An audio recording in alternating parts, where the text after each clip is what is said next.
Hello and welcome to Pathways for Parents. I'm Cindy Milner. Today we're going to talk about Rick's Place. It's a local organization. I have two guests with me that are going to speak about Rick's Place, Diane and Therese. Welcome. Thank you. Thank you. Can you tell us a little bit about yourselves? Tell us who you are. Sure. I am Diane Murray. I am the program director at Rick's Place. I have a lengthy background in public education, specifically early childhood. My kind of girl. And I'm Therese Ross, and I'm the program coordinator at Rick's Place. Great. Interestingly, I have a background in education also. Very nice, very nice. It must work well for both of you. It So tell us, first of all, a little bit about Rick's Place. How did it get its name? Where did it get its start? How long has it been around? Sure. Rick's Place began serving children and families in 2009. It's named for Rick Thorpe, a Wilbraham native who died on 9/11. In his honor, we serve grieving children and families from all over the Pioneer Valley. Perfect. And when did you come to Rick's Place? I just started in the summertime. Great. Rick's Place has kind of transformed over the years. Yes. So it began serving how many communities? I would not be able to tell you that, Okay. but I know it's grown significantly. I've heard stories of 7 children coming in the beginning to the on-site program, and now we're bursting at the seams. Yep, great. What communities do you serve?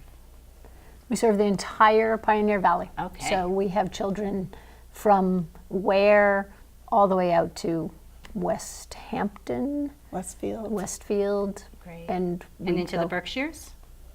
Pioneer Valley. So Pioneer Valley includes like Worcester to Pittsfield, but We're closer to Springfield, Northampton. Great. Belchertown, Ware. all right. So let's kind of get down to the bottom of this. What is Rick's Place and what do you do? We heard a little snippet, but give me a little bit more. Sure. It's a bereavement center. Sorry, it's a bereavement center for children and families. We have several services that we provide. Our first, I like to call our gold standard, because both children and their parent or caregiver come to us every other Tuesday night throughout the school year. And while they're there, the kids are grouped by age to take part in activities that are facilitated by trained facilitators. And they take part in activities that are designed to help them along their path toward healing. At the same time, their parents are participating in groups with Therese and I, and those groups are designed to assist the parents with parenting while grieving, which is a very difficult role. So that's what goes on in our on-site program. We also visit area schools where we conduct grief groups, typically for 8 weeks, and those could go on throughout the school year, or we might move to another school, but we're available for that. We conduct reading programs in schools where we go into a school and visit each classroom and read the same book and do some discussion about what death is and what that means. And lastly, we are piloting a brand new early childhood program this year, and we are both very excited about that. It's once a month on Saturday mornings, and it looks a great deal like a story hour. We read a story and then do activities that are associated to what they just heard in the story, and we're very excited about that one. Yeah, that's great. How do you reach out to families? How do you find families, or do families find you? Tell me about that process. So It's a little bit of both. Yeah, good. So we do outreach, we do some newspaper announcements. Okay. We also have contact with a lot of different agencies and hospitals to let them know that we're available. So you get referrals from organizations, from schools, from churches, whomever Exactly. meets the family first and refers them out to you. Perfect. Show me some of these books. They look great. Before we get to that, can I mention that we're wearing matching sweaters? I was gonna sort ask of you. matching today. Thank you. And they're both blue because today is National Child Grief Awareness Day. And it's actually, November is the whole month Right. of National Child Grief, Grief Awareness. awareness. And we're wearing that to honor that day. That's great. And you told me earlier you just did an event with families last night, Tuesday night? Yes. So we had our traditional Tuesday night support group, and what we did is we had each group of children and parents make a little love link, and so we made a big paper chain, and everyone wrote their special person's name on it, and even a message. Nice. And then we connected the whole chain together. So from the 5-year-olds up to the teenagers, and including the parents, we made a giant love link together. A love link with a message. Yes, honoring the person who had died. Nice, very nice. How old are the children that begin with your program? How old can they be? For our evening program is designed for children and teens 5 to 18. That's why we started an early childhood program on Saturday mornings. The evenings just didn't seem appropriate for the younger ones. Yeah. And our early morning Saturday program, it runs for an hour, and it's slightly different because we combine the parents or the guardian and the child. And so what we're trying to do with that experience is allow the adult an opportunity to feel a little more comfortable talking about the death with the child in a supported way with us there. Right. And we're trying to help them recognize that young children grieve. Right. And so the more we can help them understand that, the more effective they can be. It may not be in the supporting. the same kind of grief or the same kind of, so. It definitely True. doesn't look the same. So you're explaining that process to them. Right. And you're modeling the interaction between the child and an adult. Yeah. That's one of the things we remind children, teens, and adults, that every grief experience is unique, and they should try very hard not to compare themselves to anyone else. Right. It's their own process. Yeah. And it's a challenging idea because, in fact, everyone grieves differently, and yet there is an element of the loss is the same. And that's one of the things that we find for kids when they come and they are with this group of other kids who've experienced the death of someone significant in their lives. They realize this is true for somebody else. They get it. Right, right. Now, when you say that about the death of somebody significant in their lives, give me some examples. Is it regularly just a parent, or whom could that family be? Who could that be? We do have a number of children who are grieving the death of a parent, but some have siblings, grandparents. There are a number of grandparents in our communities who are caregivers, and it's a significant loss for the family.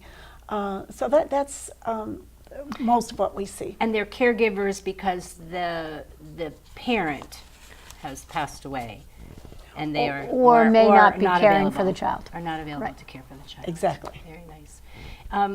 What about, recently I met a family who the child lost an infant sibling. How does that work? Is that the same thing? So we don't have a specific group for a mom who's lost a child, but we do support moms who have had a child who died. And so there may be a sibling there. We definitely have that. Okay. I just wondered how that works. you Some know. programs, and we'll tell you about some other programs at some point, but some programs do have particular support groups for specific losses because of our size and the Your locations area we or- service.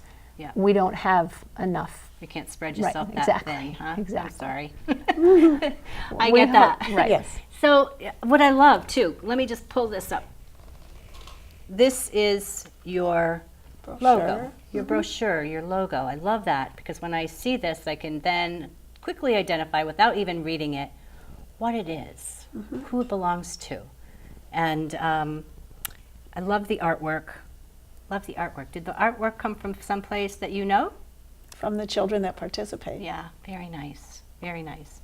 And here's the back one, and they always have the little heart.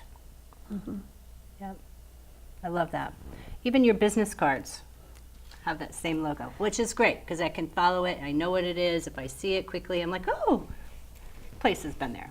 And I think that's one of the important pieces about Rick's Place is we're really, our mission is to support children and their families. And so putting the grief of the child first and then having the parents understanding that they're getting support for how to parent the child while they are grieving. That is amazing. That is amazing. So it's really centered. And when we talk about the loss of a close family member, as we just did, parent, sibling, could it be an aunt, an uncle, somebody close to them, or Yes. depends? Yes. Does it depend on how it impacts them, or is it a parent, any parent seeking support? We use the word a significant loss. There are all sorts of losses that children experience, divorce, a friend moves away or whatever. We are not able to address those things.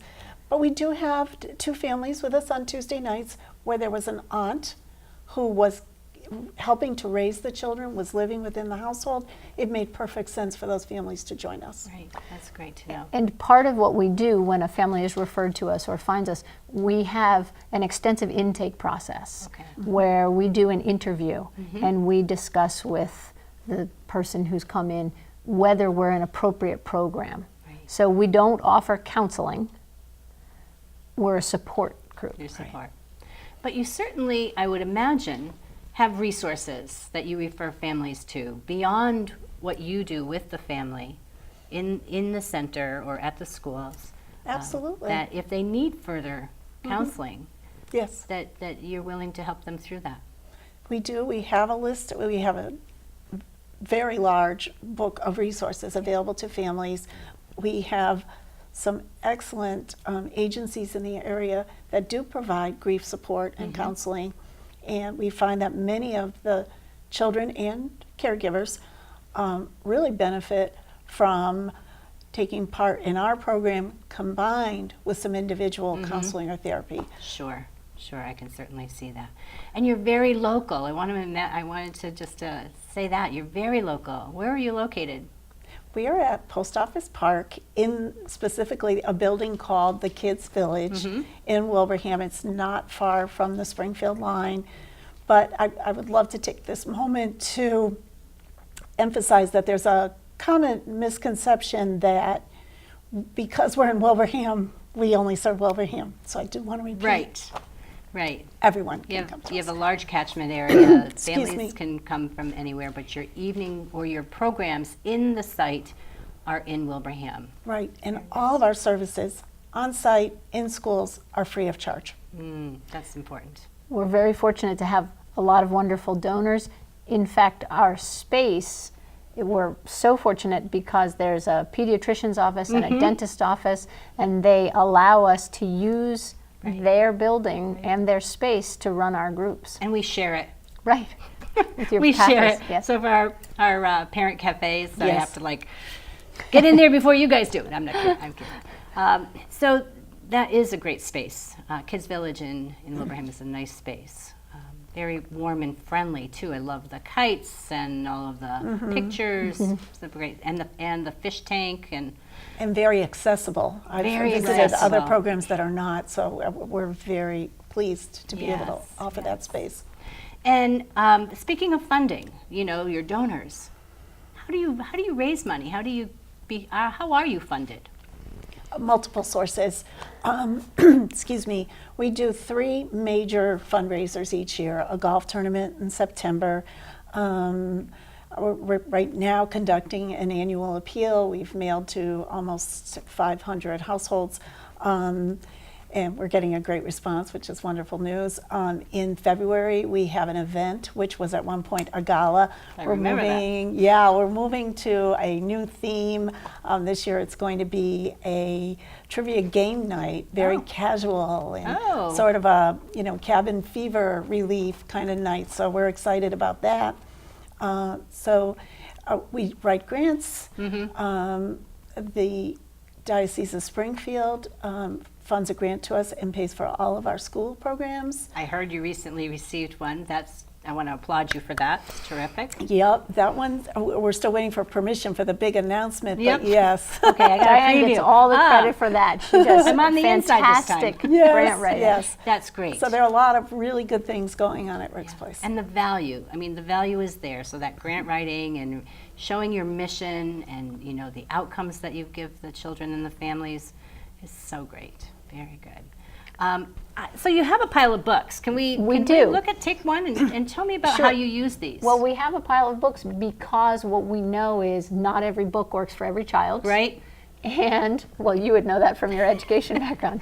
And we use books as a model for parents and guardians to recognize that it's a great way to start a conversation with children. And oftentimes people are uncomfortable talking about death, and we understand that. It's a sad experience, and yet it doesn't change it. Right.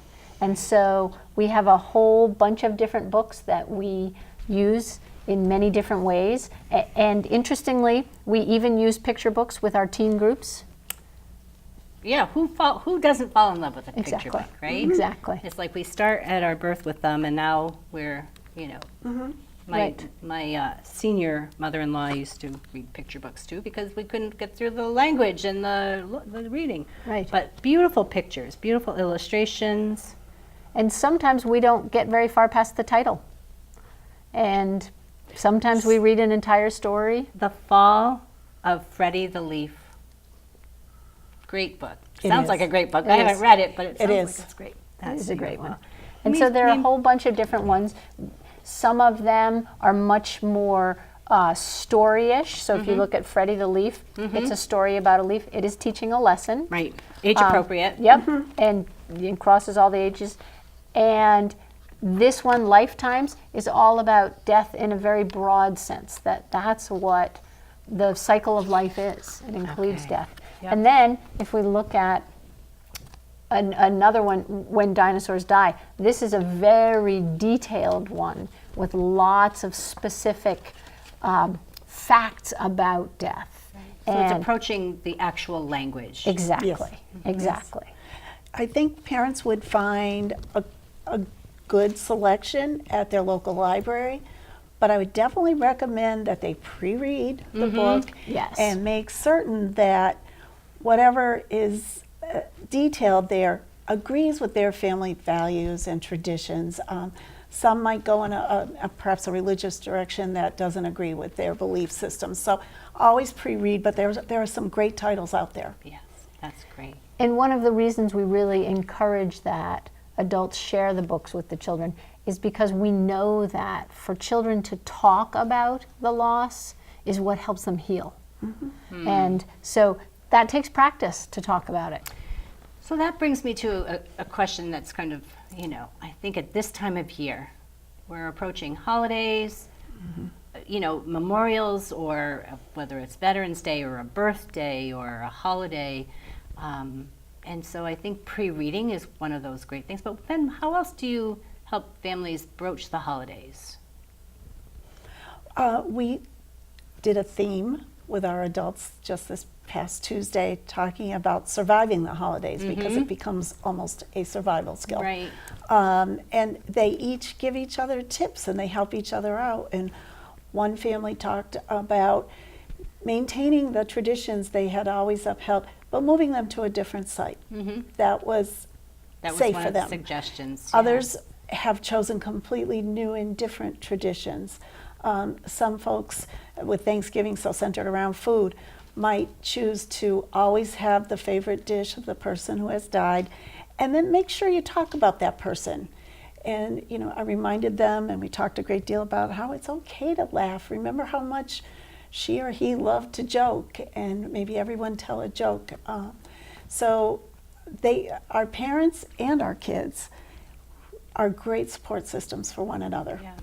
It is hard to talk about family members who have passed and using their names. So I think that is a hard thing for everybody. Right. And So one of the things is I think that the family takes care of the family first, right? So the mom or the dad or the family member that's the survivor has to really take care of themselves and figuring out how they're going to do that. Right, and that's a balance because what we also know is important is that children see that it's okay to talk about the person who died, because if they don't, they tend to tell themselves a lot of stories Yes. that aren't really realistic or Yep. true, and it takes on a whole life of its own, which isn't necessarily so great. And so that's one of the pieces of what we're doing with our adult support groups. We're encouraging them to figure out how to work with their own grief while still parenting and Yes. supporting the child. Very nice. And so when the holidays are coming,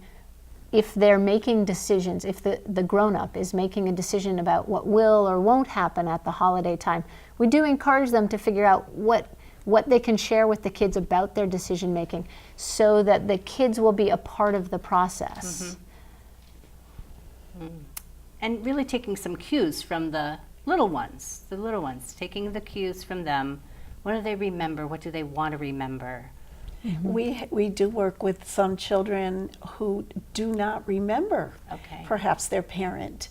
And that's an interesting group because we want to make sure that the activities that we've planned don't require them to share a memory because most of their memories are on video Oh. or in photographs. So we try to tailor each activity, particularly with those younger children, so that they have an opportunity to share and feel like they're part of the group, despite the fact they don't really remember. They don't remember, but they know people around them Exactly. are affected by it. Yes. Right. So we were talking before about how Pathways will be doing a little photo book Right. for the coffee table. Really to just give the young ones a little bit of literacy during that they can put it on the table and they can say, here's Pop, and here's, and at the same time they're reading. So we were talking a little bit about that and, using a loved one who's passed is a good way Yes. to incorporate the emotion, the picture, the identification. Yep. The joy. A number of our groups right now are using boxes that were donated to us and painted by volunteers. It's been quite a process, but they're creating memory boxes. And the children and teens are encouraged to bring photographs or pictures, anything that reminds them of that person, and they're decorating the box with that. And now we're at the next phase where they're writing messages to the person they're remembering or putting mementos inside. And it's been sort of a progression as an activity, but it's been very powerful. I love those ideas.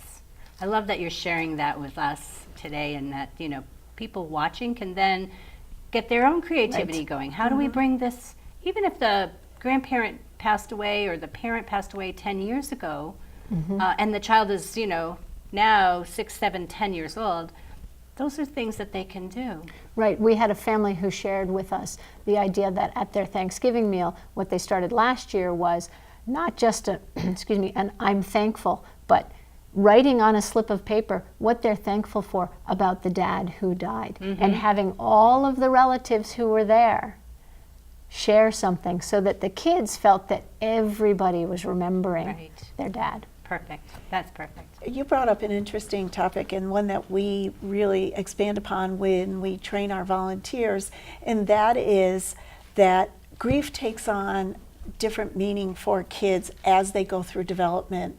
What grief looks like to a 3-year-old is not at all what it looks like for a 7-year-old who's now really understanding the reality and the permanence of it.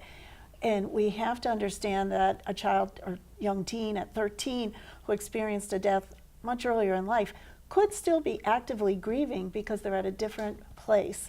So we try to remind parents and caregivers of that it's not something that necessarily ends. Right. It's a path. And that's why we want them to be feeling comfortable talking about it, because it is something that's with them their entire lives. So on a different subject, I hear you talk about volunteers and about just trained staff. Tell me a little bit more. How big is the organization? How many volunteers? I know a few of them. So we have 11 volunteers That are working directly that with are working directly with children. We have an extensive 17-hour training that we have them participate in. And we have student interns from Springfield College, Western New England, UMass and and UMass, right. And then we have community volunteers. So adults who are giving their time to us to be a part of this. That's great. It really is. They're the backbone of our organization. Trey's and I are both part-time administrators, so without those volunteers and facilitators giving their time and their skill, we wouldn't be able to offer the services that we do. Right. Anything else that you'd like us to know that we haven't talked about so far? I think your questions have been wonderful, Cindy. Yes, So thank you. one last one though. If people are interested in learning more or wanting to volunteer, how do they reach out to you? They can call our office number. We'll have that and up on I the gave screen. that to They you, could yes. message us on Facebook. Oh, so you guys are with it. We're getting onto social We even media. tweet. You do? Yes, we do. That's great. That is great. Yes, so they can reach out to you either by phone or by Facebook. Yes. Or And our email, I think, will be looking available at, as well. Looking on the brochure. Very good. Well, thank you for your time and all that you do. We appreciate the opportunity. Thank And you look Cindy. beautiful. Thank you for in blue. having us. Well, I'm Cindy Milner. I want to thank Diane and Therese for being here with me today. I will see you next time.